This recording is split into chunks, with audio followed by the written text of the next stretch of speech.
Shalom. All praise to the Most High Yahweh, Ba'ashem, Yahweh Shai, Ba'ashem Rakakodash. Double honors to the apostles, the elders, great millstone who rule well. Peace and salutation, brother, for elect Christians, word of truth and sincerity. Alright, back with an article here, and the title of this one says, First ever pig to human heart transplant offers hope for thousands in need of organs. Alright, so Esau is at it again. You know, this is what they're known for. This is why they are the wicked. I mean, they transplant organs, edit genes, change DNA, do all kind of wickedness. All right, but so check this out. A Maryland man has lived for 3 days with a pig heart beating inside his chest. So they done took the heart out of a pig and put it inside of a man. See how off that is? It's like, come on, man. The surgery at the University of Maryland Medical Center marks the first time a gene-edited pig has been used as an organ donor. So I had to go and look up what exactly means by gene editing. So I typed in there, what is a gene-edited pig heart? And it says, the method involves using gene editing to knock out 3 genes from the donor's pig's genome that activate a rapid immune system response in the human recipient, and adding 6 human genes that aid the organ's acceptance. One other gene was deactivated in the pig so that the heart doesn't grow too large. I mean, come on. It's like, it just don't get more wickeder than the wicked. I mean, it's you really at a loss for. I know I am. I'm at a loss for words. Just the things that goes on in Esau Edom's mind. Okay, it's the left hand of the Lord, left hand of Yahweh Shem Shai.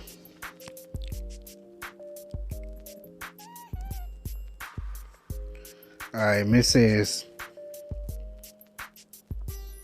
Dave Bennett, 57, agreed to be the first to risk the experimental surgery, hoping it would give him a shot at making it home to his Maryland duplex and his beloved dog, Lucky.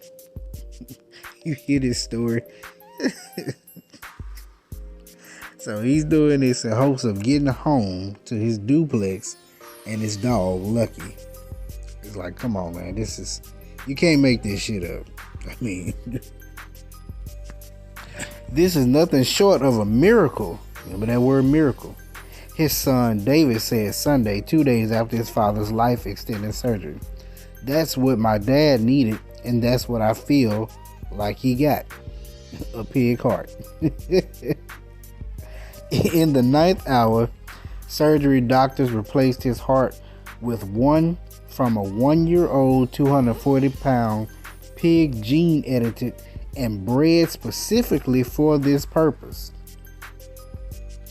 Bennett is breathing on his own without a ventilator, though he remains on a ECMO machine that does about half the work of pumping blood throughout his body. Doctors plan to slowly wean him off. Scientists have worked for decades to figure out how to save human lives with animal organs. So now you want to take the organs from animals and place them in the human body. Things that were specifically made for the organs that reside inside of a pig were specifically made that way. The organs that reside specifically inside of me was specifically made that way. All that switching out organs and trading organs and body parts, and that's an Esau Edom thing now. All right. More than 100,000 people sit on organ transplant wait lists, suffering terrible symptoms and side effects. About 6,000 of them die every year, waiting in vain for someone else's tragedy to provide them with a kidney, heart, or lung. And you see, they want to make you feel bad, saying, "Oh, well, if we can get more organs, we can save more lives." But no, it's wickedness. Pigs have similar organs to humans. If those organs could be used in transplants, the waiting would end. People who would never be considered candidates for transplants, who never make it into those transplant lists, so I get onto those transplant lists, could look forward to family dinners. Yeah, see how they pulling your heartstrings now. They could look forward to family dinners, playing with their kids or grandkids, and simply going back to living their lives. That's the promise of so-called xenotransplantation. And the field took a major leap forward with Bennett surgery Friday. This is a truly remarkable breakthrough, said Robert Montgomery, a transplant surgeon at NYU, and a heart transplant patient himself. I am thrilled by this news in the hope that to give my family and other patients who will eventually be saved by this breakthrough. Yada, yada, yada, bullshit. I'm not going to read. Well, let me read a little bit more. I'm going to skip it down some. Tector, who focuses on kidney transplant, said he's waiting until he's confident he can provide a reliable, durable results so that when we do it, we can help everybody. Animal rights activists objected to the use of pig organs. There will be more human organs available for transplant if health authorities assumed everyone was an organ donor, unless they opted out instead of the opt-in system. Either way, you're not supposed to be playing around with each other's organs and putting this organ in, taking this organ out this body and putting it in another body, But anyway, skipping down, yada yada yada, bullshit.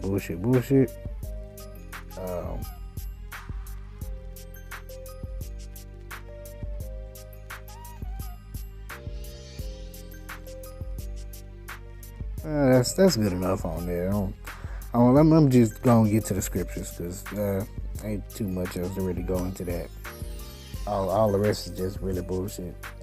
Okay. All right. This Revelation chapter 13, verse 11. It says, "And I beheld another beast coming up out of the earth, and he had two horns like a lamb, and he spake as a dragon. And he exercises all the power of the first beast before him, and causes the earth and them which dwell therein to worship the first beast, whose deadly wound was healed." That's that pagan Roman Empire, that first beast. All right, whose deadly wound was healed after the Renaissance period came back as the Holy Roman Empire. All right, or the revised Roman Empire after the Renaissance. And he do a great wonders. Pay attention.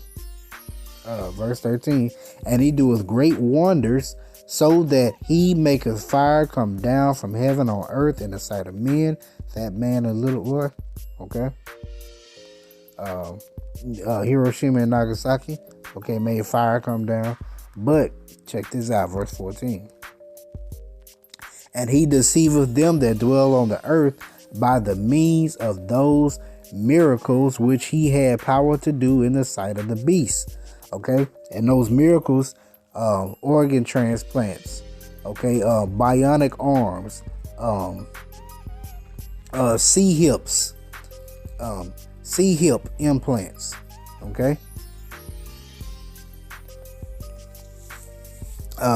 C-hip implants that'll, such as like Neuralink, linking your mind with technology, Internet of Bodies, technology, these are those miracles. All right, you can take something, what's that? It's in the paramedic field, or the EMS field, emergency medical services. They call it the wonder drug. It's the nickname. It's on the tip of my tongue. epinephrine. That's it. They call it the wonder drug. Okay, you know what I'm saying? Like, you know, these are those little miracles. All right. But it says, and he deceived them that dwell on the earth by the means of those miracles which he had power to do in the sight of the beast, saying to them that dwell on the earth that they should make an image to the beast which had the wound by a sword and did live. All right. Now, let's get with this pig here. So they're talking about transplanting pig organs into people. All right.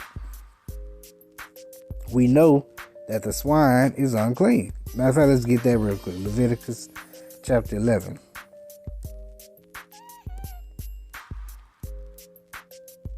Yep, here you go. Verse 7. Leviticus 11:7. And the swine, though he divided the hoof. Okay.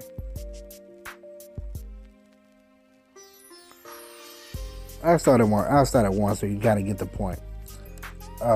And the Lord spake unto Moses and to Aaron, saying unto them, speak unto the children of Israel, saying, these are the beasts which ye shall eat among all beasts that are on the earth. Okay, so he's finna tell you what you can eat.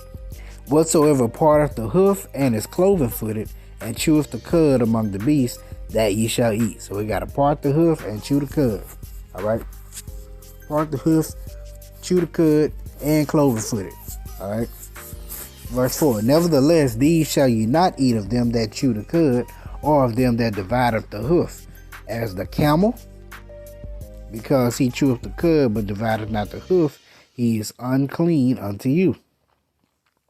The coney, because he cheweth the cud, but divideth not the hoof, he is unclean.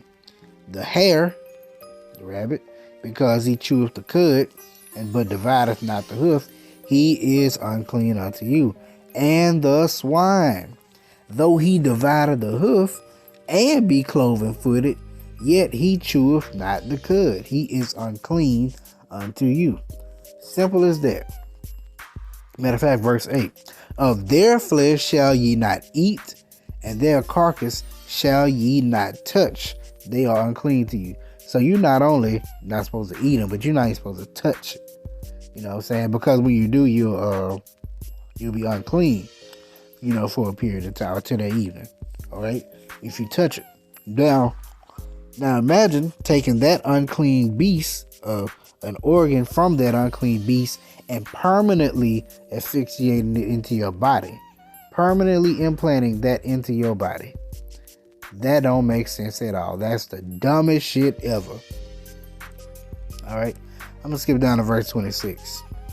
The carcasses of every beast which divided the hoof and is not cloven footed, nor cheweth the cud, are unclean unto you. Everyone that toucheth them shall be unclean. That's why I say you ain't supposed to touch them. Okay. Now, like I said, I mean, there's a time where you might have to gather them up or herd them up, that kind of stuff, but you'll be unclean to the evening. But you're permanently putting an organ from that beast into your body, meaning you will permanently be unclean. Okay, that doesn't make sense. And then, it might use the excuse, well, hey, as long as you wash it, make sure it's good, it's all good. Well, let's see what the scriptures say about that. This is Job chapter 14, verse 4. Who can bring a clean thing out of an unclean? Not one. If the Lord deems something as unclean, it is unclean. If he deems something as being clean, it is clean. Now, even if, okay, because there's another argument, that'll be brought up of like, let's say chicken is unclean because of the things that chicken eat. No, it's not the fact that of what they eat is what makes it unclean. It's unclean if the Lord told you it's unclean. It's clean if the Lord told you it's clean. Simple as that. Now, if Esau Edom go and feed chickens dead corpses or dead flesh, hey, that don't mean that chicken itself, the family of chickens, is unclean. That just means that our bread gonna be defiled. and that Esau Edom is just a wicked motherfucker. That's how simple that is. All right. Same thing they do with the cows. When it comes to beef. But you can't make something unclean that's clean, and vice versa. You can't make something clean that is unclean. Now, this beast, this pig or the swine is unclean, and you take a body, an organ, and put it inside you. It's stupid when you really think about it, but these people really believe that that's advanced technology there. But anyway, I just wanted to bring out that article there because I thought that was just crazy. But so like I said, call law here. How about you, my shot? How about you, Mikakodash? Hope you edified. Shalom.